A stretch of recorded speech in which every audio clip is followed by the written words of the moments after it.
What's up guys, it's your boy Amgad, back to you with another video, and I've been using the Galaxy S9 for the past couple of weeks, and here's my full review on it.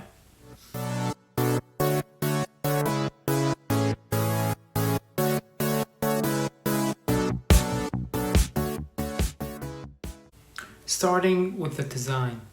Design that honestly doesn't feel any less than today's S22s. You got the glass sandwich surrounded with the aluminum frame on the side, and it doesn't feel cheap at all. And it also has curves in the back to make it easier to handle. And the phone also got curves in the front of the display for more immersive watching experience. And let me tell you, watching experience in this phone is better than any phone on this price range. Speaking of the display, the phone has a Super AMOLED panel and 570 pixels per inch. That's a lot of pixels. That's even more pixels per inch than the Galaxy S22 Plus that we have today. It's crazy. I guarantee you with this phone right here, you're gonna have a watching experience that doesn't get any less than today's flagships. And for those of you who don't know what a pixel per inch or PPI is, it's basically the number of pixel per inch that your display has. So if that number goes up, then you're gonna have more crisp and sharp image. And if it goes down, then your image will be pixelated and not good. Now let's talk about the performance of this phone.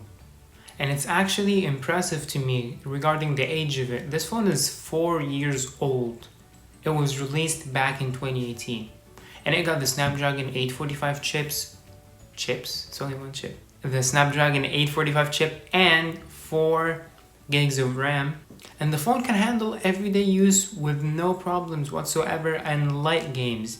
Now, if you're a gamer or you're looking for a gaming phone that's cheap, or if gaming is like a huge part of your life, then this phone is not gonna be for you, because I tried to play PUBG on this phone and I didn't get like 60 frames of the game, which is like the current standard for games. So if you're like a normal everyday user, this phone will fit you pretty good. But if you're a gamer, you gotta check other alternatives. And now let's talk about my favorite part, which are the cameras. The phone has a single lens in the back, which is a 12 megapixel camera, and it has that variable aperture which goes from f1.5 to 2.4 for the light. And it was like a selling feature of the phone back in 2018. It was like a gimmick and everyone was like impressed, and is it gonna be the future of the smartphones and all? And then Samsung just removed it in their recent phone. Anyways, the camera performed pretty much regular everyday use.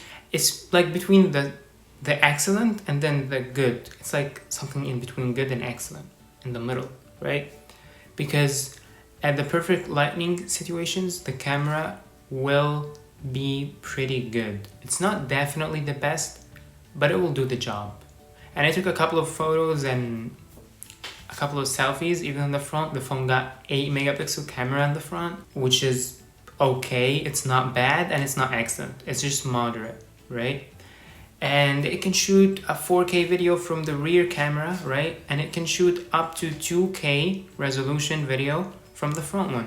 The video is okay, but there's this one thing that when you shoot 4K, you're gonna have a limit of 5 minutes. You can't shoot over 5 minutes in one clip. You have to create another clip. And overall, I'll give the cameras of this phone a good, because they're not the best and they're not bad. They're moderate. So like now, what's the catch? Is it the perfect phone that you can buy? Is it the best bang for the buck? It's not, right? The catch of this phone, my friends, is the battery. So when I was using it, it didn't last a day with light use. I usually wake up around 6 in the morning with 100% of battery on this phone, and then when you start to like use it and stuff, and then the time becomes 6 p.m. or to 7 p.m., the phone will have like 9% left. which is not good to be honest. And honestly, it's kind of reasonable because you got a 2K display and only like 3000 milliamp hour battery. So like the size of the battery is small with a big high resolution display.